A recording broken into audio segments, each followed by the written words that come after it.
mighty Himalayan mountains separate Tibet from Dharamsala, India, and 100,000 exiles from their homeland. Among them, a young activist named Tenzin Sundu. I was actually born on a roadside in a tent. So you were lucky to survive? Yes, but this is how we actually picked up the struggle in exile, and then His Holiness actually taking the leadership in starting Tibetan schools, recreating the monasteries. For nearly 50 years, they've been trying to recreate their homeland. There are prayer flags forever fluttering in the wind. And there is this path, like the sacred one that winds around the Dalai Lama's Potala Palace back in Lhasa. Sundu, what does this path symbolize? These actually represent the symbol of the struggle that we are fighting for, something that is Tibet, the core Buddhist idea. Let the world heal out of violence and the hatred and the anger. Although we cannot go to Tibet, we belong to the idea of Tibet. Sundu belongs to a new generation of Tibetans struggling to reconcile their devotion to the Dalai Lama with their deep desire to win Tibet's freedom. There is difference between you and the Dalai Lama because he's talked about autonomy and you're talking about independence. There is this difference that I see, and especially among the younger generation Tibetans who are saying no compromise on independence. That could take another 50 years. No, it's not going to take 50 years. It's going to take, I tell you, 15, 20 years. Tibet will be free. Isn't that wishful thinking? If this disease of non-violence can spread, it can spread in China. Sundu began his one-man campaign of non-violence long before this Olympic protest season, seizing the spotlight whenever a Chinese leader would visit India.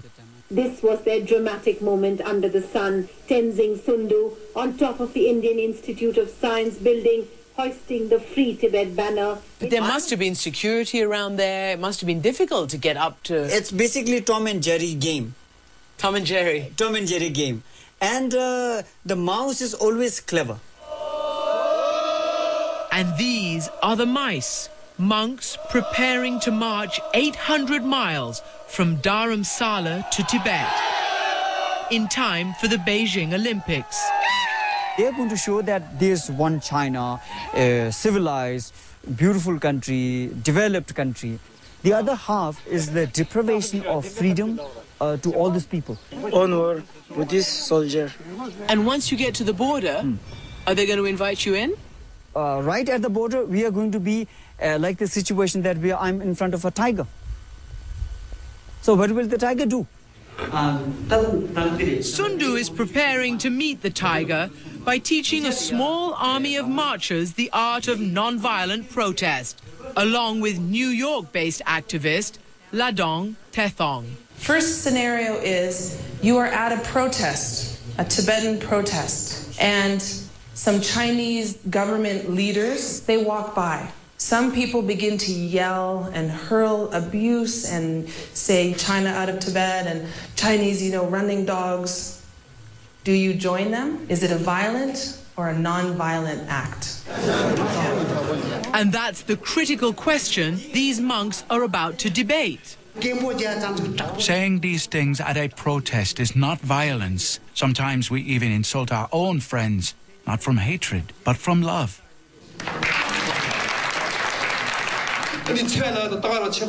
But saying derogatory things can also cause harm. From a Buddhist point of view, violence can be verbal. They're so open and they engage in debate so easily. I mean, it's like this in Tibet too. The monasteries are our universities. Monk Gendum Gyatso spent 3 years in a Chinese prison after he and other monks had refused to denounce the Dalai Lama. He said his sentence was extended when they found a picture of the Dalai Lama in his cell. They beat me so badly that my cellmates had to force food in my mouth because I couldn't chew. But I don't regret it because I did it for my country. And he wants to do it again. In the last class of the day, he's learning to resist arrest. Ladon makes no apologies for stage managing the monk's message.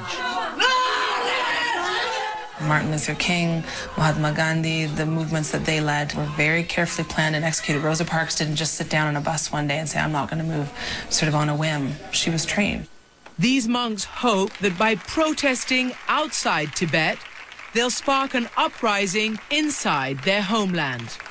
Do you not worry that creating this mass movement, even if it's non-violent, could have terrible repercussions for the Tibetans inside? Non-violence has such a power. You can even change other people's mind for a peaceful solution.